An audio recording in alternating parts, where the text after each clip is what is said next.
you if you got your turkey yet. Sure. Do you, truthfully, do you help Mrs. Carson prepare the turkey? Just like you helped Mrs. Severinsen prepare the turkey. No, there is no Mrs. Oh, that's right. That's right. There used to be. I'm sorry. I didn't mean to do that. The fact that I never helped her stuff her bird was one of our big problems.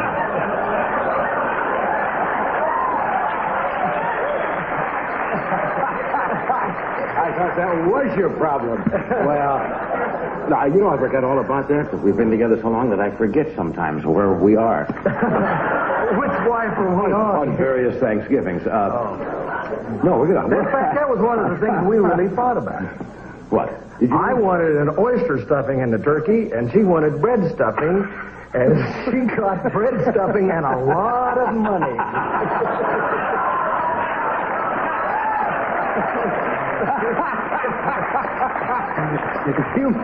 You used to argue about what you're going to stuff the turkey with? Yes. And that was one of the problems. She's still stuffing the turkey with money. Well, it's nice to know you have no bitterness.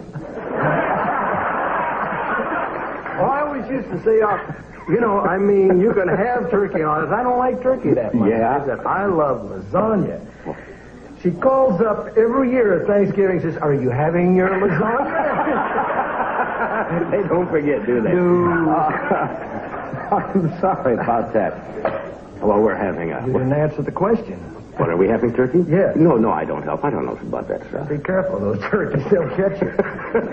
I couldn't go out. You know, in the Midwest, it's seriously enough, and when you grow up out there, I could never go out. And some of the kids would have to get a pet turkey. And at the end of the year, you get attached, and you can't go out. Turkey? A pet. A pet, you know, they're not... They're not very nice birds to begin with. Turkeys are not your... They're terrible looking things. They're terrible looking, they're noisy as hell, and they're mean birds. They are? But kids would get them, you know. Now you got to go out there and kill them. I couldn't do that. They deserve it. What? They deserve it. Anything that ugly should die.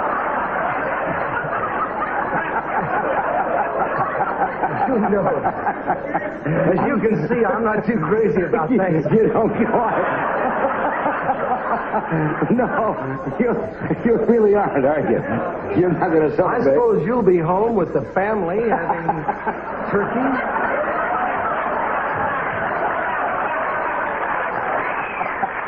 Just a typical American family. That's right. You'll be out there writing the checks.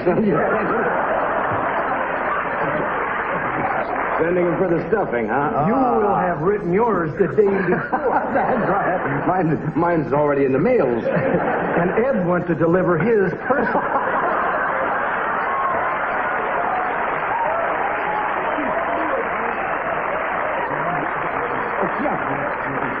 But what does he know? With tie askew and nose aglow. Okay.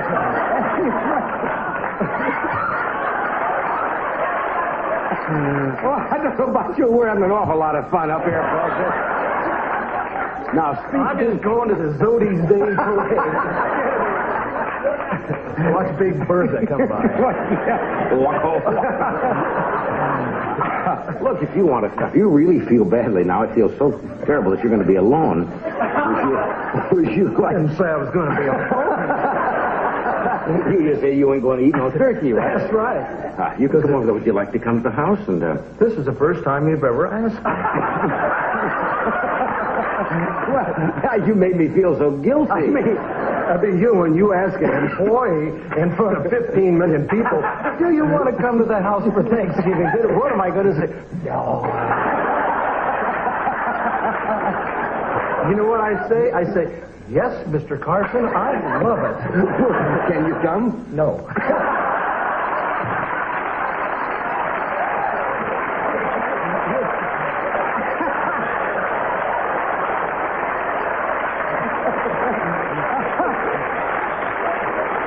We really don't have room anyway. I'll be in the neighborhood. I just did it because you made me feel so guilty. That's good. I'm glad. Tomorrow when you're eating that turkey, I know you aren't that crazy about turkey. Not really. Not really. I don't know. You just fell with the habit of it. And be happy. Look at all the family around you. It's a great occasion in American It really is.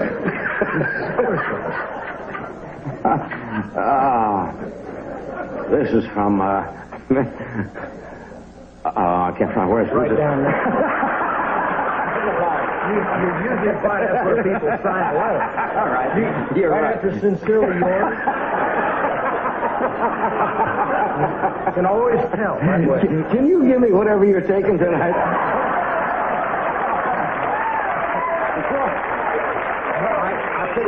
You want to give me a hit on that, whatever it is? I can't give you any, but I'll send you some.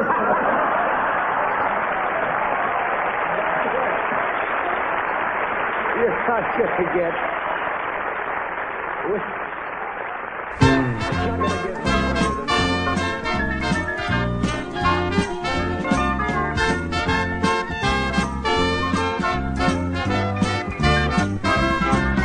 This episode of First Cup is brought to you by Wishing Stars Native Creations, Fine Art Today, and Marshall Woodworking. Check out these companies and many more by going to the Friends page at tinyurl.com/Gunther's House or tinyurl.com/Gunther Mobile.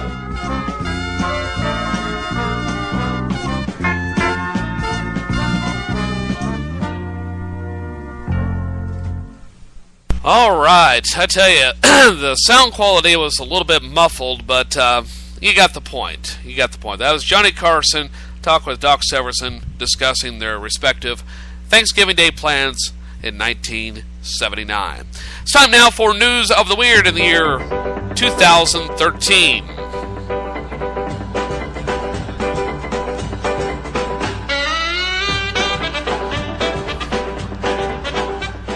And News of the Weird today takes us to the great state.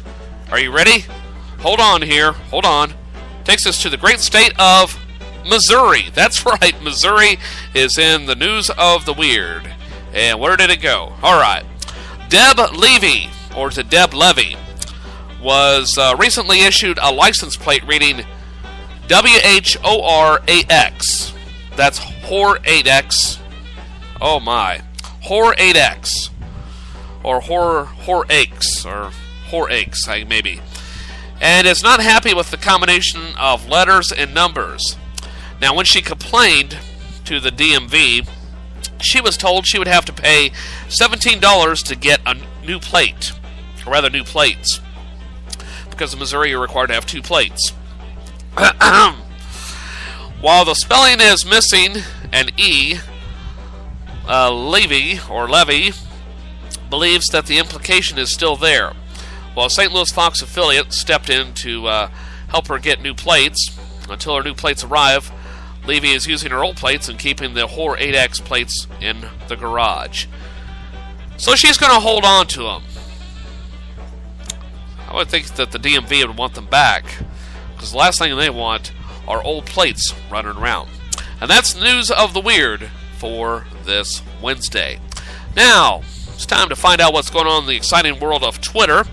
And without further delay, here's Governor Rick Perry of the great state of Texas. And you can always follow me on Twitter. Hello, computer.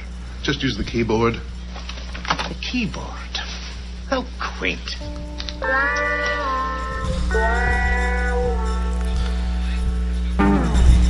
And popular tweets of the day, Vince Vaughn's latest film, Delivery Man, about a man who donated sperm and fathered more than 500 kids, earned only $8.2 million in the opening weekend, which cost an estimated $26 million to make. So what do people think about Vince Vaughn's new movie? Well, I've gone to the Twitter to find out. Mary Cronley writes, "I'm just sick of Vince Vaughn making money." Ouch! Easy, Mary, easy! Linda Vidal writes, "Do what you can to prevent yourself or loved ones from being victims of the new Vince Vaughn movie." Rab Classic writes, "The guy who plays Vince Vaughn must be sick of being in all these terrible films." And finally, Uncle Dynamite writes, "Take a vacation, Vince Vaughn. We've earned it." And that's News of the Weird and popular tweets of the day. It's time now for my favorite portion of this podcast, a little segment I like to call the Song of the Day. And today's Song of the Day is rather lengthy, As a matter of fact, it is now going to be the longest song played on this program. It is Arlo Guthrie's infamous, and I do mean infamous, Arlo Guthrie's Alice's Restaurant Massacre. And it's a musical monologue, of course, by singer-songwriter Arlo Guthrie, released on his 1967 album Alice's Restaurant. The song is one of Guthrie's most prominent works, based on a true incident in his life that began on Thanksgiving Day 2 years earlier, and which inspired the 1969 movie of the same name. Apart from the chorus, which begins and ends it, the song is in fact a spoken monologue with ragtime guitar backing. Though the song's official title, as printed on the album, is Alice's Restaurant Massacre, or Massacre, Guthrie states in the opening line of the song that this song is called Alice's Restaurant, and that Alice's Restaurant is just the name of the song. As such, the shortened title is one of the most commonly used for the song today. Now, in an interview with For All Things Considered on NPR, Guthrie said the song points out that any American citizen who is convicted of a crime, no matter how minor, in his case it was littering, could avoid being conscripted to fight in the Vietnam War. The Alice in the song was restaurant owner Alice M. Brock, who in 1964 used $2,000 supplied by her mother to purchase a deconsecrated church in Great Barrington, Massachusetts, where Alice and her husband Ray would live. It was here, rather than at the restaurant, which came later, where the song's Thanksgiving dinners were actually held. The song lasts over 18 minutes, occupying the entire A-side of Guthrie's 1967 debut record album, also titled Alice's Restaurant. It is notable as a satire, first-person account of the 1960s counterculture. In addition to being a hit song in its own right, the final part of the song is an encouragement for the listeners to sing along to resist the U.S. draft and to end war. And now, without further delay, here is the Alice's Restaurant Massacre from Arlo Guthrie, and it is today's Song of the Day.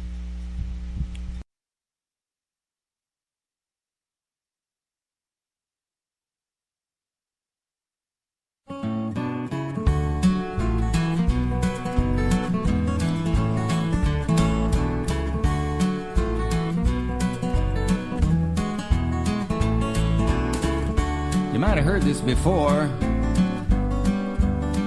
I know I have. 'Cause this song is called Alice's Restaurant. It's about Alice and the restaurant. But Alice's Restaurant was never the name of a restaurant. That was always just the name of this song. And I guess that's probably why I still call this song Alice's Restaurant.